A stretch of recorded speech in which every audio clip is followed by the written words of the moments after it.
আসসালামু আলাইকুম। আমার নাম জাকিয়া জাহান জিন। আমার বাবার নাম জাকির হোসেন ব্যাপারী। আমার হাসব্যান্ডের নাম শাকির আহমেদ জয়। আমি নিচ থেকে চলে আসছি। আমি সোমবার দুপুর ২টায় ১০ তারিখ নিজের ইচ্ছায় চলে আসছি আমার হাসব্যান্ডের সাথে। আচ্ছা, তুমি যে আমার সাথে চলে আসছো, এটা কি আমি তোমাকে কোথাও থেকে জোর করে তুলে আনছি বা জোর করে করছি তোমাকে আমি যে তুমি আমার সাথে চলে আসো? এমন কিছু কি আমি বলছিলাম তোমাকে, বা তোমাকে আমি তুলে আনছি কোথাও থেকে? না, আমি নিজের ইচ্ছায় তোমাকে বলছি আমাকে নিয়ে যেতে, তুমি এসে নিয়ে গেছো। কেন বলছিলাম আমাকে নিয়ে যাওয়ার জন্য? আমার বাবা আমাকে বকছে, মারছে, আমার সাথে সম্পর্ক শেষ করতে বলছে। কেন মারলো তোমাকে? তুমি তাদের আমাদের সম্পর্কের কথা বলো নাই? সম্পর্কের কথা জেনে গেছিল, জানার পর আমার ফোন নিয়ে নিচ্ছে, আমাকে অনেক বকাবকি করছে, অনেক খারাপভাবে গালাগালি দিচ্ছে। কেন তুমি কি বিয়ের কথা বলছো ওনাদেরকে? হ্যাঁ, আমি আমার আম্মুকে বলছিলাম যে আমি বিয়ে করবো, আম্মু মানে নাই। তারা কি তোমার সাথে খুব খারাপ ব্যবহার করছে? হ্যাঁ, অনেক খারাপ ব্যবহার করছে আমার সাথে।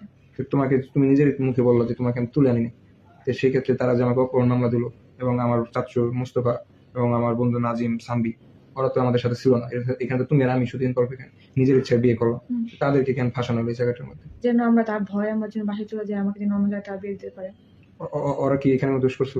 না, তার এখানে ছিলই না। যেখানে তুমি আমি নিজের ইচ্ছায় চলে আসলাম, তো ওদের কেন ফাঁসানো হলো? বা আমাকে কেন অপহরণ মামলাটা দেওয়া হলো? যেন আমি চলে যাই, তোমার ভয়ে যেন আমি চলে যাই তাদের কাছে। এখন তুমি কি তাদের কাছে চলে যেতে চাও? না, তোমার সাথে থাকবো। তো এখন তারা যে মামলা দিচ্ছে আমাকে ধরে ধরে নেওয়ার জন্য, বা আমাকে এখন মামলা দিয়ে বিভিন্নভাবে আমার বাসায় এইসব করতেছে, তো এটার জন্য আমি কি করবো বল? দুই ফ্যামিলি কথা বলুক, যদি মানে তাহলে যাবো। এখন না হলে তো যাওয়া যায় না। আর মামলা উঠানোর কথা না বলা পর্যন্ত আমরা যাবো না। এখন তো মামলা তুলে নিলে তুমি যাবে, আর যদি তারা মানে তাহলে তুমি যাবে?